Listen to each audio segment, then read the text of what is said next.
On the 21st of March 2014, the first Ebola outbreak was reported in Conakry, Guinea. The virus quickly spread to neighboring countries of Liberia and Sierra Leone within just 5 days. To date, the disease has affected 1,848 people, killing another 1,013 persons. And the effects of the disease are being felt beyond the West African countries, with 2 cases reported in Europe and America, where 2 health workers contracted the disease while attending to patients in West African countries. Ebola has caused panic across the globe, with the World Health Organization declaring it a public health emergency of international concern. Kenya has been put on high alert, with the World Health Organization categorizing the country as a high-risk region given the heavy human traffic at the airport. Kenya receives more than 76 flights weekly from affected countries, mainly operated by the Kenya Airways, Rwanda Air and the Ethiopian airline. The Ministry of Health has hence put measures to curb the spread of the disease in the country by training 100 health workers to handle the cases. The ministry has also constituted a multi-agency task force to assess the situation at local, country, regional and global level, including the screening of travelers who come into the country, especially from affected countries. To date, I can report that we have screened more than 10,000 travelers from West Africa. The hardest hit country is Guinea, with 373 deaths out of 506 cases reported.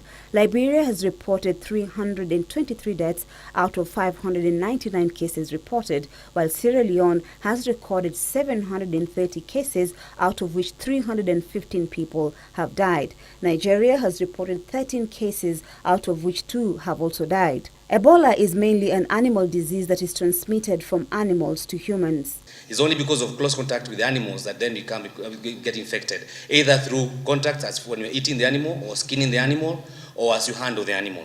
In humans, the viral disease is mainly transmitted through contact with affected persons' fluids, including blood. Contaminated surfaces through urine, vomit or fecal matter of the affected person is also a suitable mode of transmission.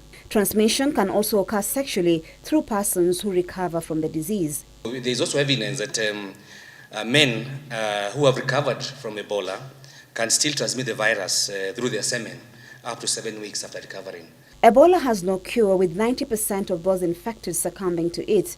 Treatment is mainly through the management of the flu-like symptoms, including fever, vomiting, joint pains, body weakness.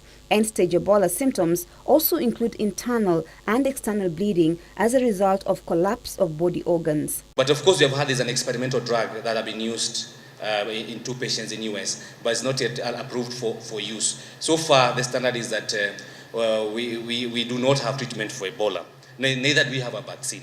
People traveling to affected areas are more at risk of contracting the disease, including family members and health workers and mortuary attendants, or people who handle dead bodies. And some of the cultures, they do tattooing on the dead body, they wash the body, they hug the body, basically they interact with the dead body, some communities. And that way, then infection can spread. And that is some of the issues that really make it difficult to manage in West Africa. Maria Ambo reporting for your health segment.